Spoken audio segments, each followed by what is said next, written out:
Audiométrie, on a donc liminaire. Donc voici l'appareil de l'audiométrie tonale liminaire. Donc il possède donc trois parties verbales. Donc pour générer des signaux de différentes fréquences, de différentes amplitudes, donc à travers l'appareil va nous permettre de régler ces paramètres.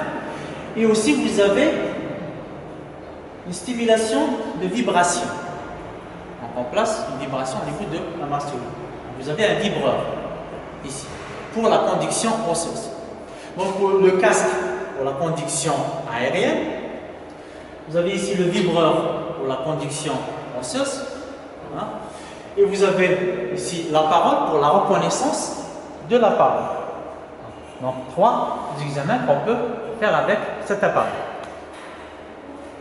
Alors donc pour la conduction aérienne, on utilise un casque. Donc l'audiomètre délivre des sons purs. Donc c'est des sons purs, fréquences bien définies. Ce ne sont pas des sons complexes, d'hybride. Donc l'audiomètre délivre des sons purs de 125 Hz. Donc c'est des sons graves. À 8000 Hz, c'est des sons aigus. À des intensités croissantes, donc je change l'intensité de 0 jusqu'à 120 décibels d'intensité. Il s'agit de sons continus, donc je peux émettre un son continu dans le temps, des sons discontinus, donc j'émets le son, je coupe, j'émets le son, je coupe, j'émets le son, je coupe, non, wobblé. Par exemple, c'est des impulsions continues dans le temps. Voilà. Ce qu'on appelle donc un son wobblé. Donc des impulsions continues dans le temps. Alors, pour la conduction osseuse, on utilise un vibrateur appliqué sur la mastoïde et relié à l'audiomètre. Donc voilà le vibrateur. C'est celui-là.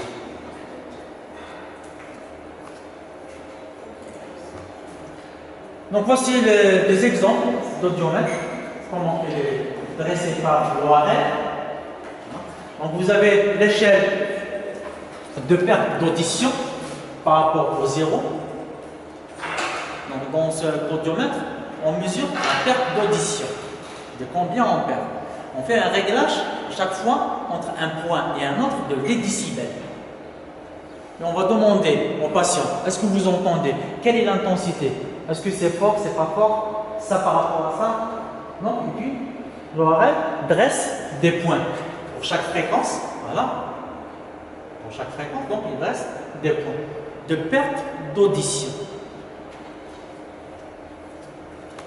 Voilà, c'est un autre exemple d'audiogramme qui est délivré par cet examen. Alors donc on va voir maintenant donc, les résultats concernant donc la conduction osseuse et la conduction aérienne. Donc pour une audition normale, nous avons une audition normale. Une personne normale, il n'y a pas de problème d'audition. Donc pour une audition normale, les courbes de conduction osseuse et aérienne sont superposées. Pratiquement la même chose. Donc, il n'y a pas de problème de transmission dans la chaîne tympano-auriculaire, non. Problème de perception au niveau de la cochlée. Donc par voie naturelle aérienne, on entend. Par voie osseuse, le signal est transmis.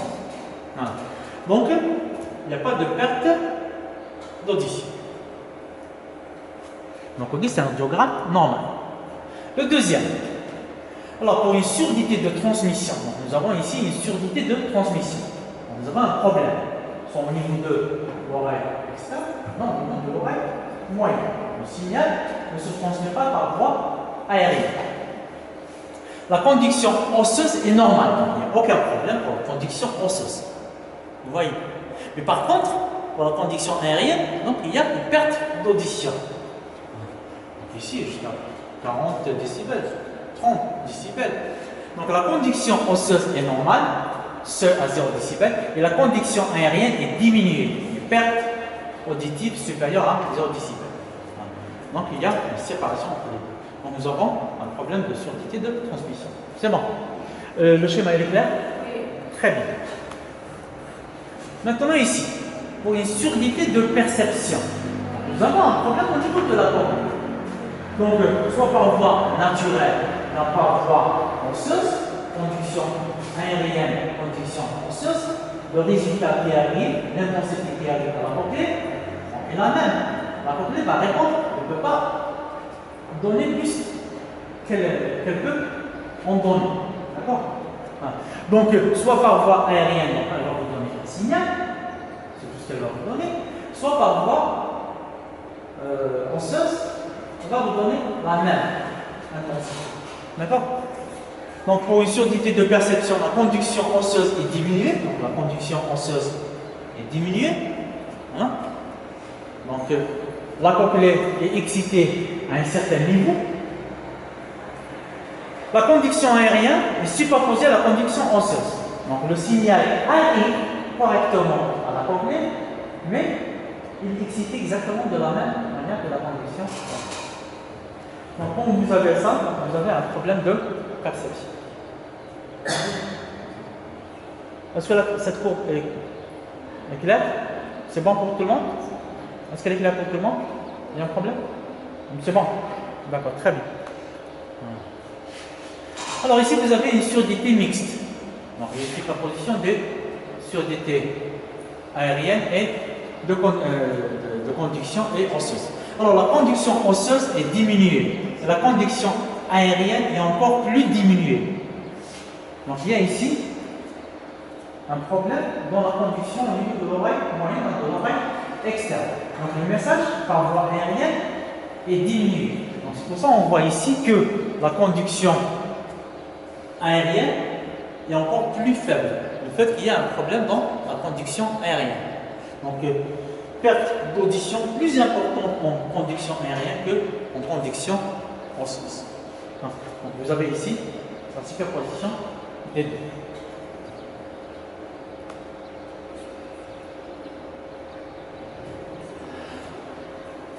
Est-ce qu'il y a des questions jusque-là?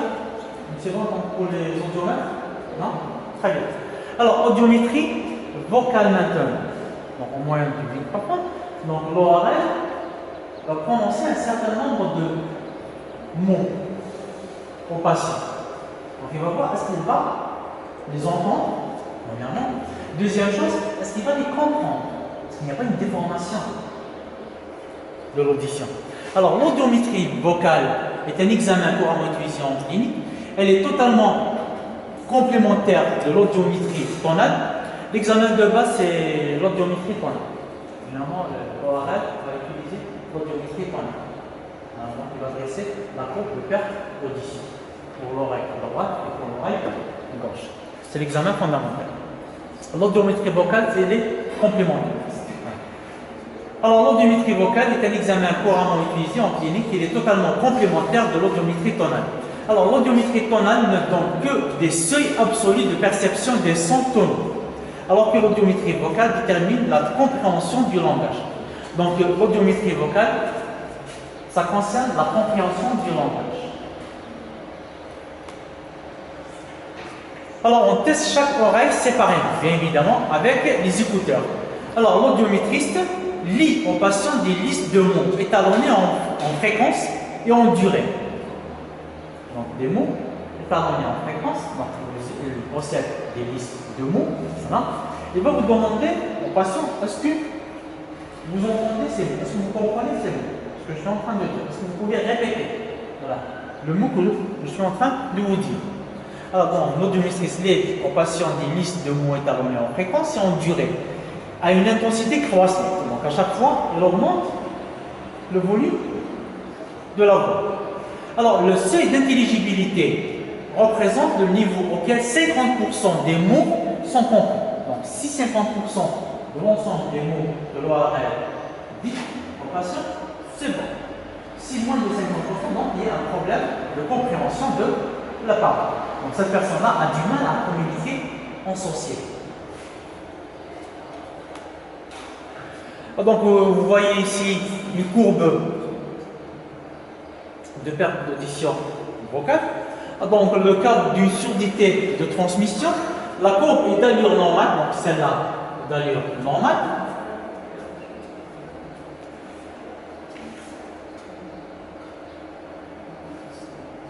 Alors, ça c'est, regardez, ça c'est le nombre de mots. en pourcentage. Donc ça, c'est le pourcentage de mots. Là, par exemple, je lui donne 100 mots. S'il arrive à saisir un certain nombre, voilà, donc à les entendre correctement, à les répéter, donc on est là. Donc plus il reproduit les mots, plus le pourcentage augmente. Donc vous voyez ici que le nombre, le pourcentage, plus on s'approche de 100%, plus le nombre de mots, vous avez une perte en décibels. Ça, c'est la perte en décibels du son. Hein. Donc, il y a un certain nombre de mots, il faut que l'ORL doit augmenter le volume pour que le patient puisse entendre. Donc, c'est pour ça que vous voyez ici, cette courbe-là, elle est fléchie comme ça. Hein. Donc, ça, c'est la perte en décibels. Donc, certains mots sont mal perçus. Bon, ici, la majorité sont perçus. Donc ça, c'est une audition normale. D'accord? Alors, la courbe est d'allure normale en S, il n'y a pas de déformation. Il y a un décalage vers la droite par rapport à la référence seuil normal. Donc ça, c'est la courbe normale. Donc s'il y a un problème d'audition, vous allez voir que cette courbe-là sera décalée vers la droite. Donc il y a plus de perte en décibels. D'accord? Perte d'intensité en décibels. Donc pour une personne malentendante, on n'entend pas bien, cette courbe-là, normale, sera décalée vers la droite. Ça, c'est les décibels. Perte d'audition en décibels. Donc on perd plus en décibels. D'accord? Alors, la presbyacousie, donc pratiquement, vous avez une déformation de l'audition. Donc la personne a du mal à saisir son interlocuteur ce qu'il est en train de dire. Elle a du mal à entendre ce qu'il est en train de dire. Donc vous allez rencontrer ici une déformation carrément, donc une perte de sensibilité importante, voilà, par rapport à ça. 30 décibels. Ici, une perte de 30 décibels. Ici, une perte de 70, 75, 80 décibels. Pratiquement, il n'entend rien à ce niveau. D'accord? Est-ce que c'est clair? C'est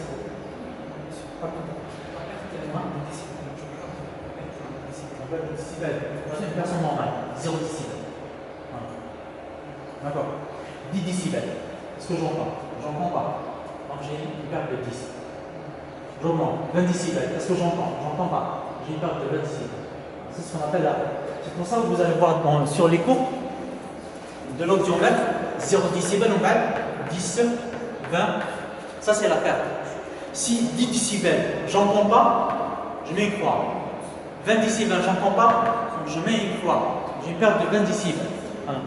D'accord? C'est bon? Est-ce que c'est clair pour tout le monde, ce problème-là? Très bien.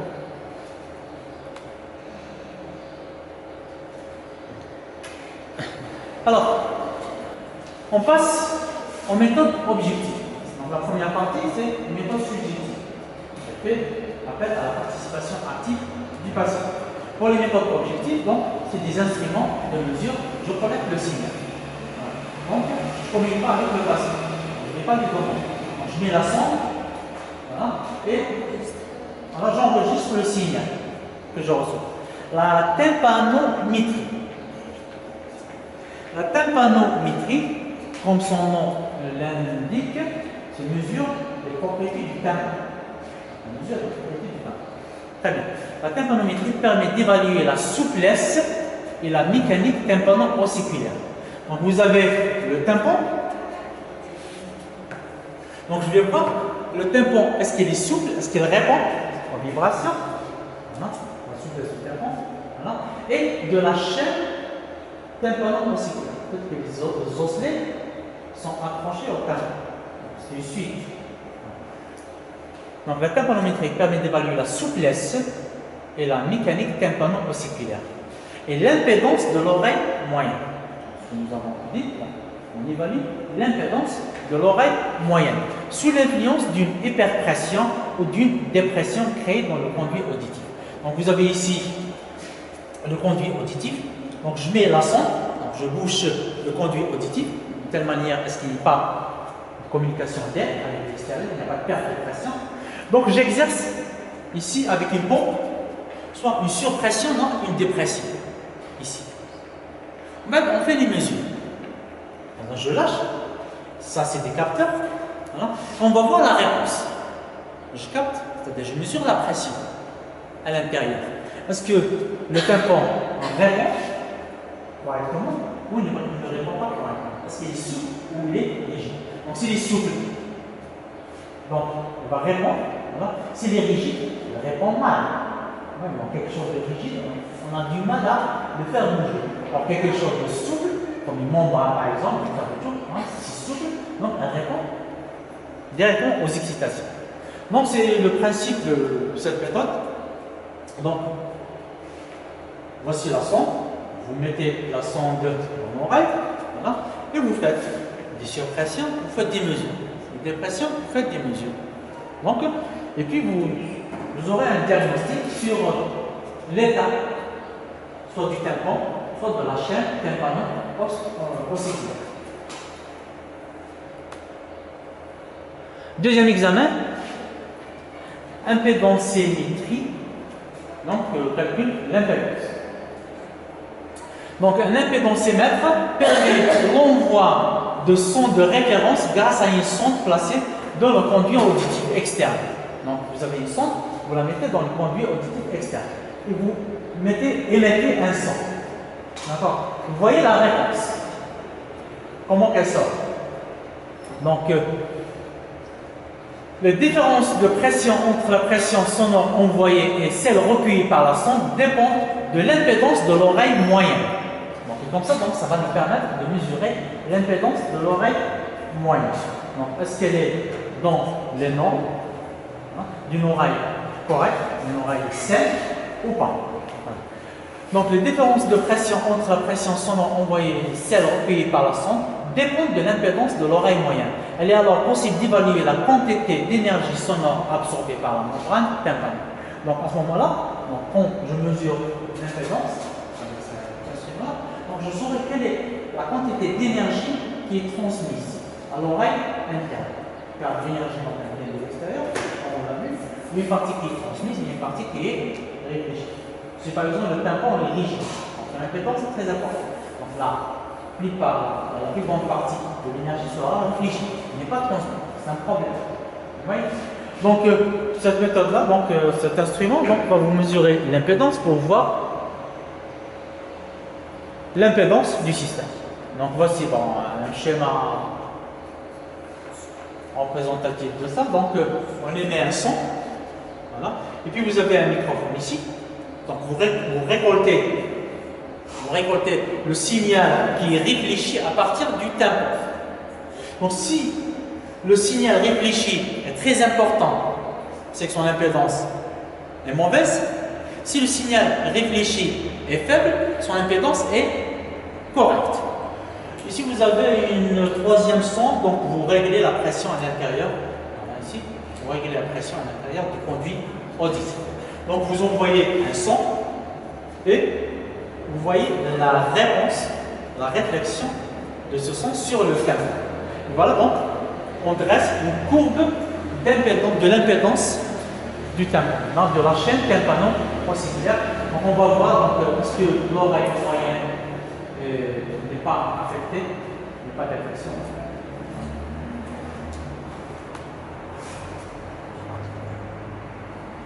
Donc dans ce schéma, donc on voit les régions qui sont explorées par l'impédantimétrie.